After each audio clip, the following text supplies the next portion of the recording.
Here's a story I doubt they're chatting about over on CNN. Raw sewage, hookworm, and civil rights. UN officials shocked at poverty in rural Alabama. Isn't that stunning? So we have a UN official, a specialist in extreme poverty. He's looking in Alabama. He also went to places in California and elsewhere. And he's floored.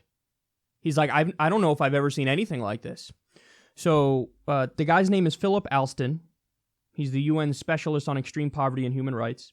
He said, quote, I think it's very uncommon in the first world. This is not a sight that one normally sees. I'd have to say that I haven't seen this. So he toured a community in Butler County where raw sewage flows from homes through exposed pipes and into open trenches and pits. So this guy looks around, he's like, this is not first world shit. This is third world shit. Literally shit. But I mean like stuff. This is not what a modern country looks like. This is wild to see this in what's supposed to be the richest country in the world. So there was just an outbreak of hookworm there, which is a disease that's typically found in nations with substandard sanitary conditions. They say it's in South Asia and it's in sub-Saharan Africa. Well, now there was an outbreak in Alabama. Hey, CNN, most trusted name in news. That's what you say. Remember their douchey ad? This is an apple.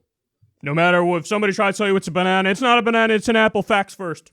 Facts first. By the way, they just botched another. They did a story on the Russia scandal where they say, it's been proven, WikiLeaks sent Donald Trump Jr. the DNC leaks before they were released. Collusion. And then they say that's collusion with Russia because obviously WikiLeaks was working with Russia. Guess what? They had to retract that story because they found out, oh shit, no, it was actually sent to the Trump campaign after the DNC leaks had been released. After. And it wasn't even sent by WikiLeaks. It was sent by some random person to Donald Trump Jr. in an email saying, hey, look at this. Are you kidding me? So they made this big thing. Boom, there it is. Boom. Collusion. Collusion with Russia because WikiLeaks was working with Trump Jr. and sent him the DNC leaks before they were released. Oh, shit. They were sent after, and it isn't even WikiLeaks that sent them. We don't even know who the guy is that sent the email. Ooh. They had to suspend a guy recently because he fucked up a different Russia story. So this is the stuff that they focus on, and they get it wrong. Here's a real fucking news story for you. Where's the number one name in news, the most trusted name in news? Where's the apple? This is an apple. Do you see this apple? Where's the Apple people? Where are you guys at? We got fucking hookworm in Alabama. We got UN experts on extreme poverty in the United States going, I've never seen anything like this before. I've never seen this. This country's fucking falling apart. Absolutely falling apart. There's hookworm in the United States. Okay, by the way, 41 million people in the U.S. live in poverty. They say that's the second highest rate of poverty among rich countries. And they measure that, by the way, as the percentage of people earning less than half the national median income. Now, we always talk about how half the country makes $30,000 a year or less. Half the country makes $30,000 a year or less. 76% of Americans live paycheck to paycheck.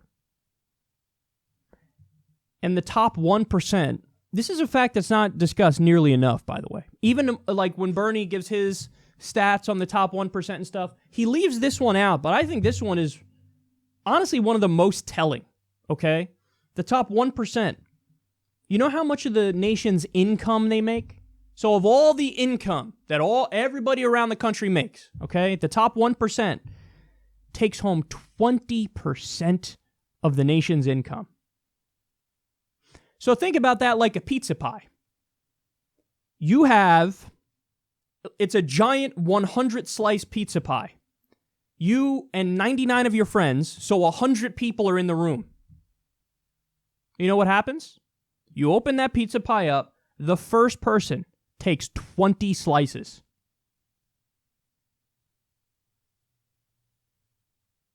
That's what we have in the U.S. right now. We have extreme income and wealth inequality. We have tens of millions of people without health care. 45,000 people die every year, according to a Harvard study, because they don't have access to basic health care. We pay more than every other nation for our health care, every other modern nation. This is, again, in the country that's described as the richest country in the world. The UN is like, holy shit, I've never seen poverty like this before. Oh my goodness. And where's the media? Here's a story that's very important, but they don't care. They're not even close to caring about this story.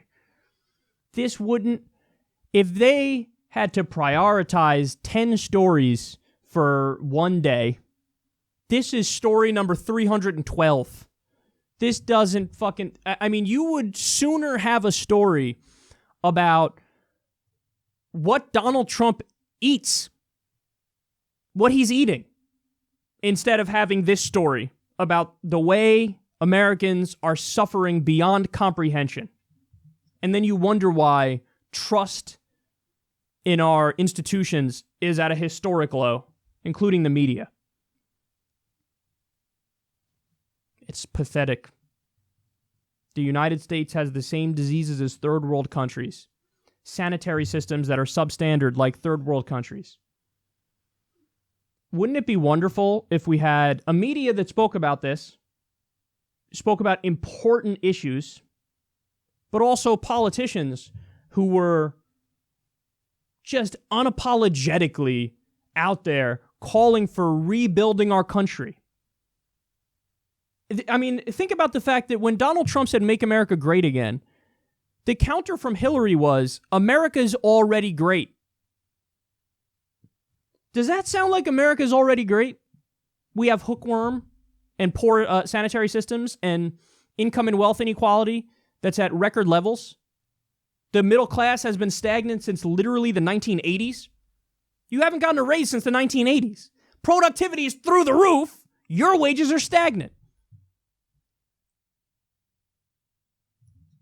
You know, instead of having a Democratic Party that tries to be like Ronald Reagan with the bullshit, flowery happiness, America's already great, yippee skippy, break down the barriers, stronger together. Instead, why not have a Democratic Party that says, holy shit, we have hookworm in Alabama, we have raw sewage flowing through the streets. The fuck? No, we need a new deal.